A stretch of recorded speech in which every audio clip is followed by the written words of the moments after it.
Mentally, we are also become Semites. Though we may be Aryans at home, my people, we are Aryans. But mentally, I'm a Semite. I'm like the Arab. We Muslims are all one, thinking alike. When a Muslim gets hurt in the Middle East, it's hurting us all. What for? We're not Arabs. But no, it hurts us because they're my people. They're my brothers. Anything happens to a Muslim in China, it hurts us. They're my brothers. It's hurting us. In India, same thing. My brothers, it's hurting us. Racial barriers are gone. So I said, we must become one people. There's really no difference. The only difference is the label. You got a wrong label on. See? The label. Change the label. You say you're a Jew. Yes, become Muslim. Because we are believing the same thing. I says, you know, the Arab world is sick. The world is sick. The Arab world is a sick body. Then it needs a new heart. And I say, you are that new heart. But we know from Chris Barnard's experience here in the Quds here that when they put a new heart into an old body, the body is fighting against the heart because it knows the way Allah has made that this is the foreign thing in the body, different cellular construction. So the body starts fighting the heart.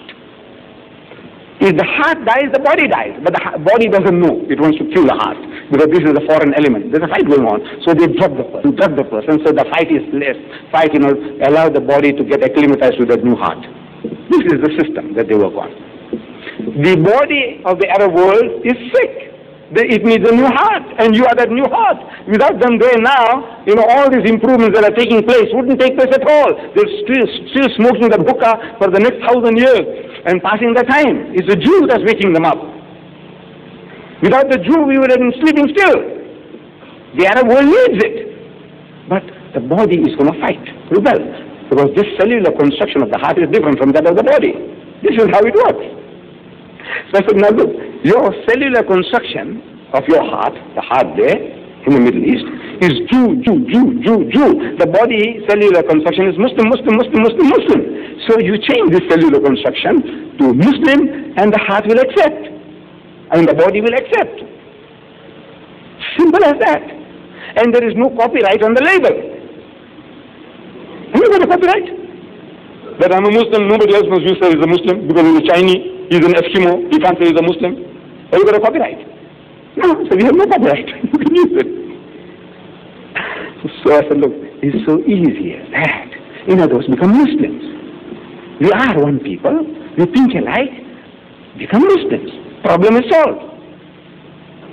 So at question time, the young men Jews, I enjoy talking to them. Wallah, I enjoy. The Jewish audiences I enjoy most. They give you a good fight.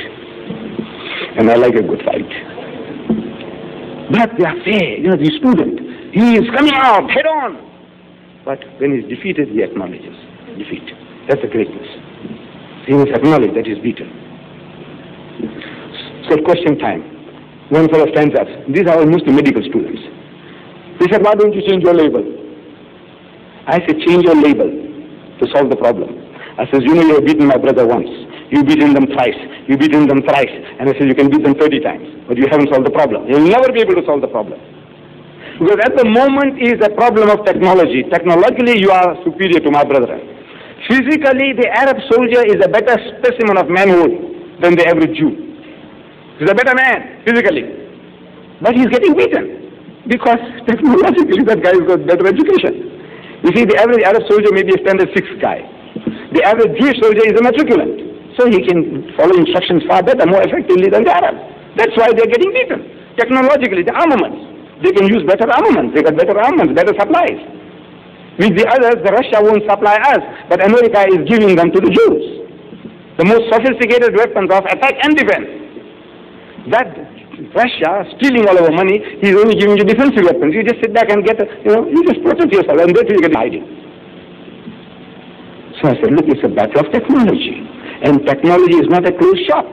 A time will come when the Arab also will catch up with you. And a time will come when the American will let you down. When that happens, that is done for you.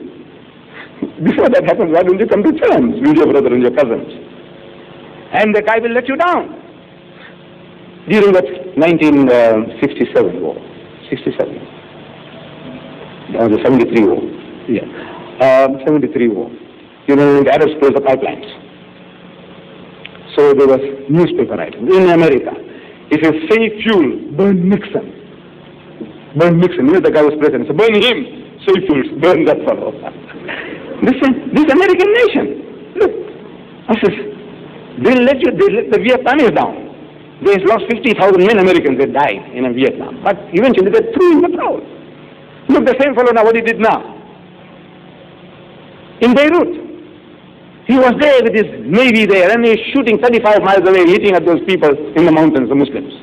This American fellow, big bully, shooting from 35 miles, his cannons. Nobody can come anywhere near to shoot at his boat. 35 miles away he's shooting. And he's barricaded himself, militarized himself. One Muslim did the job, one man. You know that one man did the job. He changed the whole American Navy, one man. Whole of the British force, whole of the French force, whole of the Italian force. One man did the job. Do you know that? Not the whole 100 million Arabs, one man did it.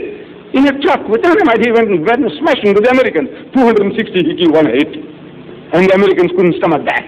They can hit you, yes, but they can't get hurt. They mustn't get hurt. So the Americans started crying, there was no son, bring them back, bring them back. So the Americans went, the Navy went, his Marines went, the French went, the British went, the Italian went. Who did it? One man did it. That spirit is required. If you are prepared to get paid for what you want, there is nothing on earth which you can't get.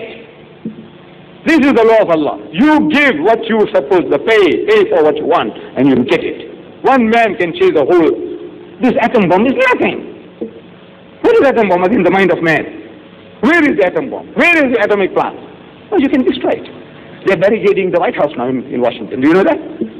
It's this mentality they are barricading against. Look, these guys are too dangerous now. They know now how to hit. So I said, look, let's come to terms. You beat my brothers 3 times. You beat them 30 times, but you haven't solved the problem. They can afford to keep on coming back 100 times. But if you lose once, I say it's done for you. Only once. You have to lose only once. And you are wiped out for good. Why wait for that? Why don't you come to terms? Shh. Change your label. Change your label. So this questioner says, why don't you change your label? This is very young. I like that. You see, he's coming for a fight. So I said, look, I don't mind. I don't mind changing my label. But I said, when I want to change my label, you're going to put hurdles in my way. You will tell me what to do. Like you did to that Afrikaner. He wanted to marry a Jewish girl, an Afrikaner. So they said, you must learn Hebrew. So he learned Hebrew. And you must learn all the laws of the, the Talmud and the Mishnah and the Torah. He mastered all that.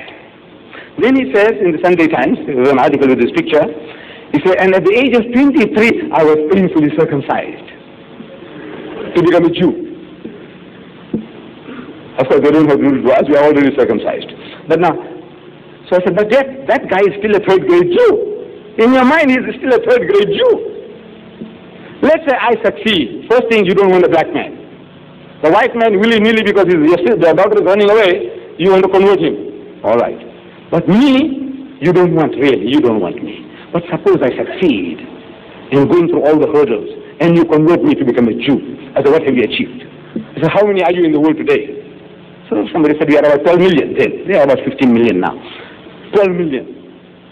I said, all right. So we become 12 million in one. Me want to become a Jew. It's 12 million in one.